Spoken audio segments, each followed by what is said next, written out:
Hello, everybody. I'm David Temple, conductor of Crouch End Festival Chorus, and I'm delighted to be chatting to my friend Jessica Curry, who's a wonderful composer and whose works we are performing in our concert coming up on the 24th of October. Hello, Jessica. It's so nice to see you, David. I've really missed you, actually. Your smiling face, the double wave, popular with both of Yeah, us. I am smiling. It's so lovely to see you Yeah, too. you too. So, tell me about these Shielding Songs, which is your new album, isn't it? Relatively new album, Mm. from which we take three of the songs that we're performing. How did it come about? Shielding Songs came about from a difficult period in my life. I have a progressive illness, and that means I'm on immunosuppressants for the rest of my life. And during the pandemic in 2020, in March, I got a letter saying that I was clinically extremely vulnerable and should start shielding. And obviously, this was a real shock because nobody had been through this situation before and no one was really prepared for it. And suddenly we were all in lockdown, but most of the world came back out. And for some of us, that just didn't happen. So it was a really difficult time in general. I lost very close family members in really traumatic ways, like lots of people during the pandemic. And I had to have major surgery. The roof fell in. I mean, it was an What? absolutely extraordinary time. And all the while, I couldn't leave the house because I knew that if I got COVID at that time, I probably wouldn't survive it.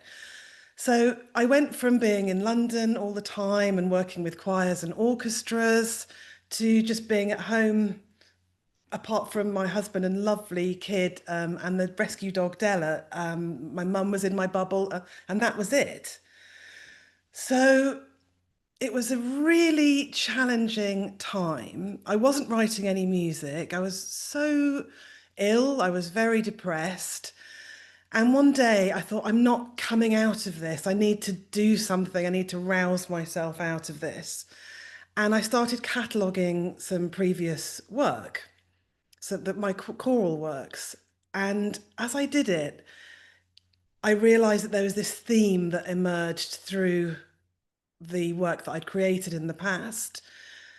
And the thing that linked them was this sense of responsibility and a political awareness, a belief that we should look after one another, that we should look after the most vulnerable people in our society. And it started to be a project that I could cope with in a way that didn't feel overwhelming. It wasn't being back out in the world, I could be at home. And as I was doing this, I suddenly thought, I've never written a piece of music for the man that I love the most in my life, which is husband Dan.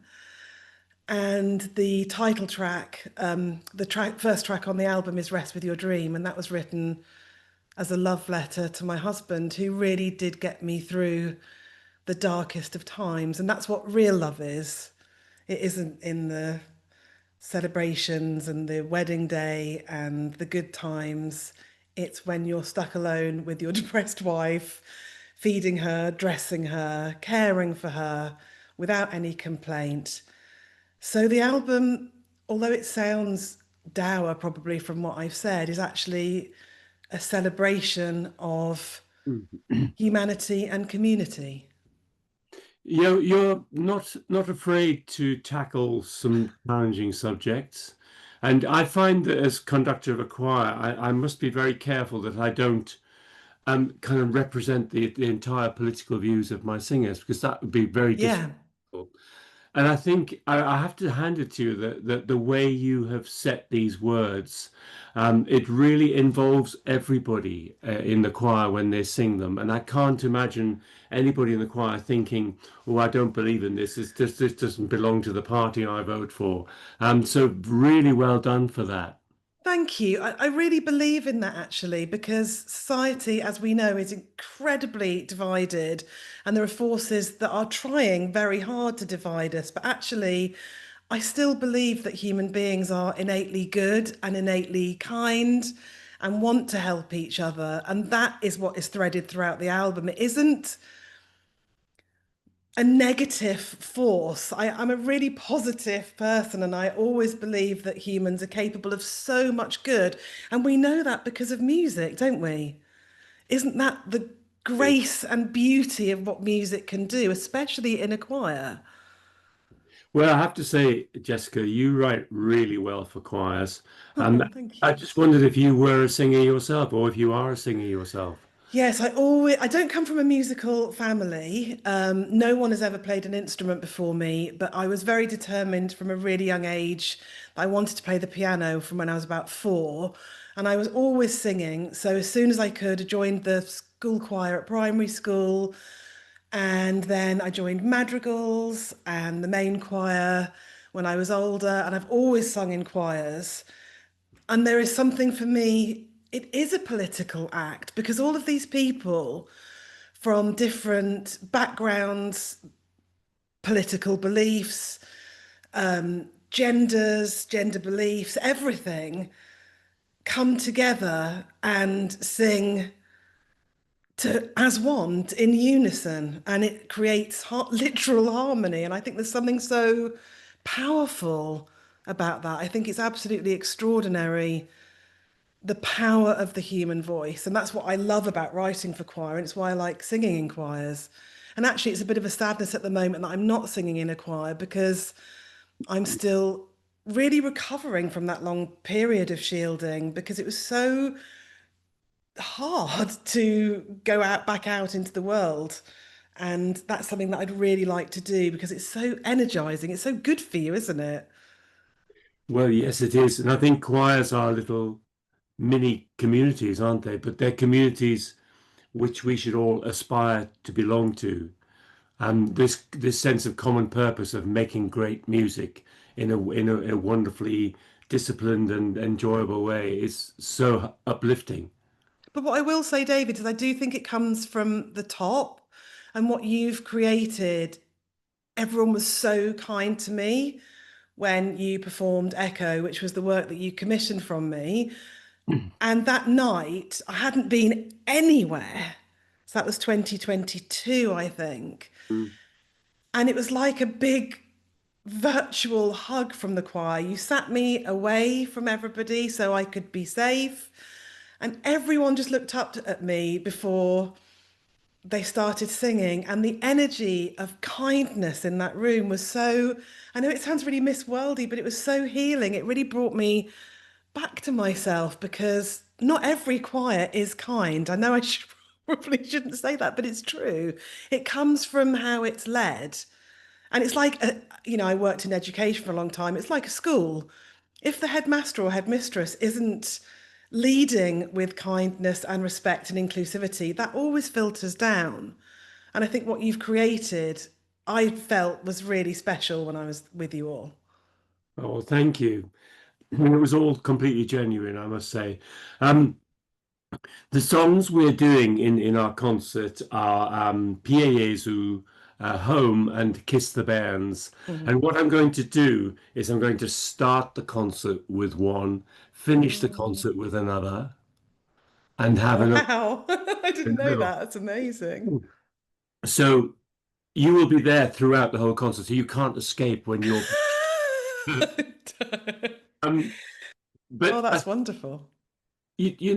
one of the things I love about the song Kiss the Bands, for example, is that it could become sentimental, but it's not.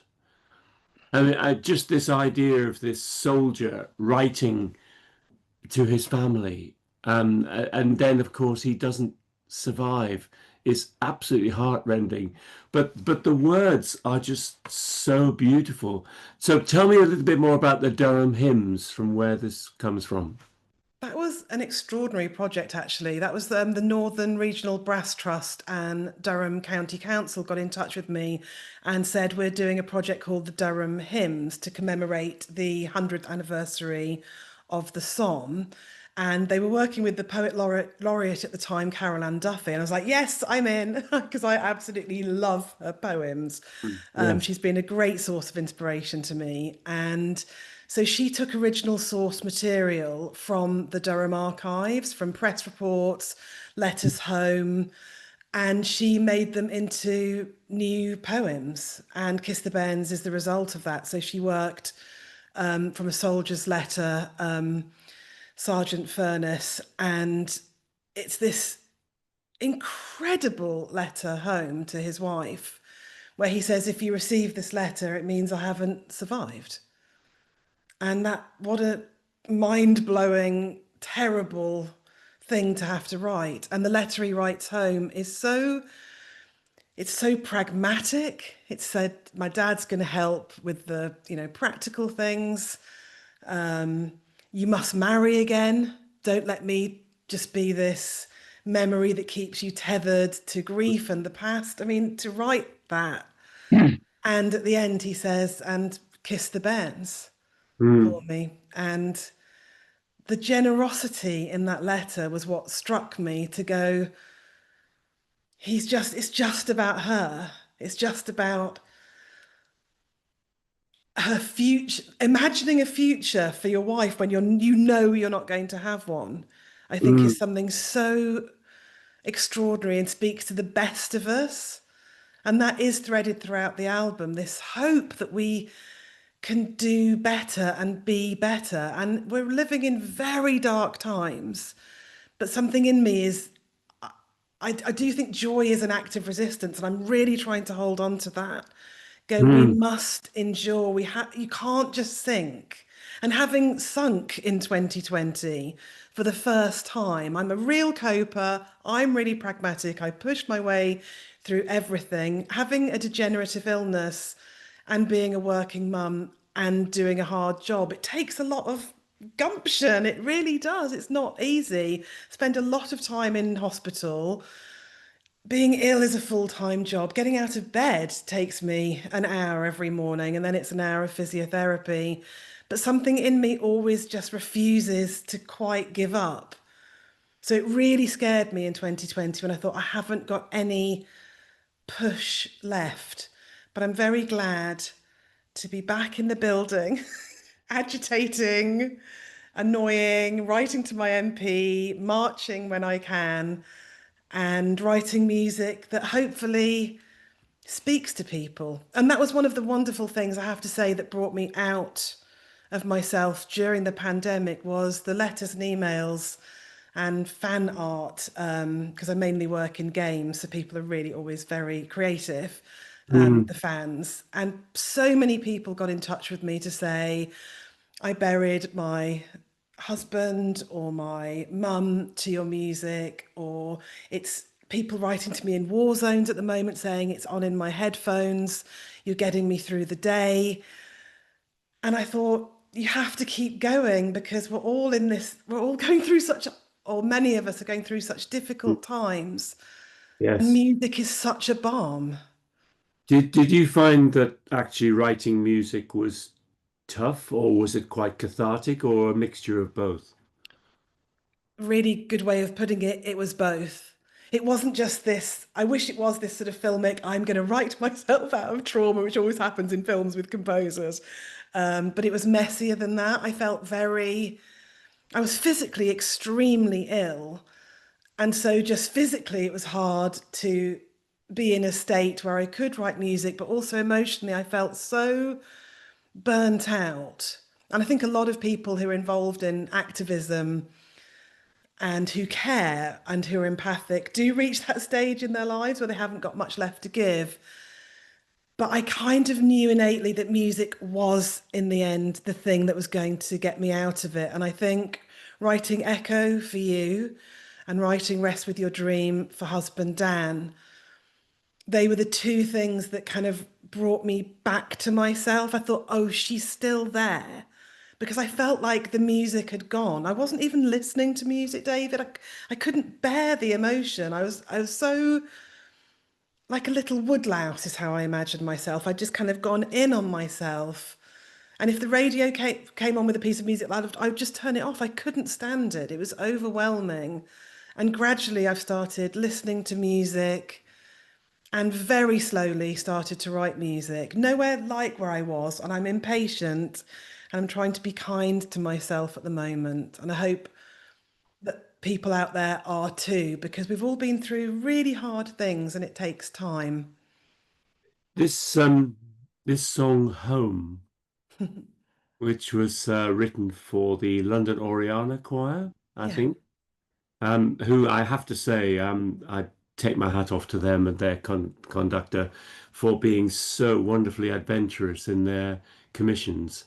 Um, you obviously found this poem and used quite a small part of it, probably about sort of 15% of it in your words for the actual song.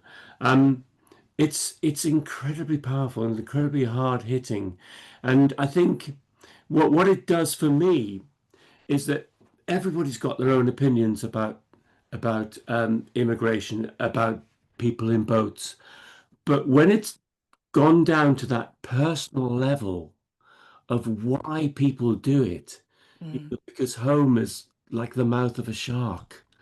I mean, it just makes my spine tingle. yeah, And I know we discussed the idea about whether to read the poem, but you know what, Jessica? I don't want to do that, and I'll tell you why. Because I want my choir to sing those words yeah, so clearly yeah. that it's not necessary.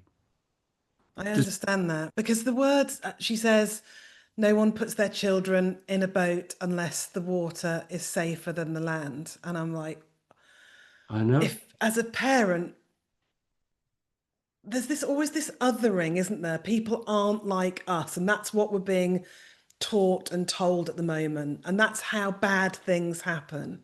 Mm, But as mm. soon as we start from a basis of we're all just human beings and everyone loves their children and everyone wants the best for their children, then it's not political anymore. It's just humankind with the emphasis on the kind. And again, there's a lot of work being done to divide us in this country. And I'm not having it. Nothing bad has ever come from love. I know I sound like such an old hippie, No, but no, I no. believe it. Jessica, it's really inspiring to hear you say that, and it doesn't sound hawkish or sentimental at all. And I'm sure that everybody in the choir and also in the audience will just um, go along entirely with what you're saying. Now, just want to say a couple more things. First of all, we're hoping to do your Durham hymns at some point because this Oh, past that would be nice. Yes, please. we had this wonderful collaboration with the Aldbourne Band, which is a brass band. And to be honest, the combination of a really top quality amateur choir and a top brass band is extraordinary. Yeah, You know, because that would be amazing. I love working with orchestras. I think they're wonderful, but you know, it's their day job. You know, and quite a lot of Yes. they're thinking, you know, I hope he finishes a bit early. Whereas this brass band, they were like, I Yeah. hope it could go on forever. I'm a northerner as well, so I love a brass band. Like the warmth, the heart, the combination of those two beating hearts is just so extraordinary, I think, of Well, choir and brass. um, Jessica, we do wish you well, and we look forward to seeing you at the concert on the 24th of October in Holy Trinity Church near Sloane Square. And thank you so much for your time today, and I wish you well. Thank you. I can't wait to see you all. It's going to be a really beautiful night.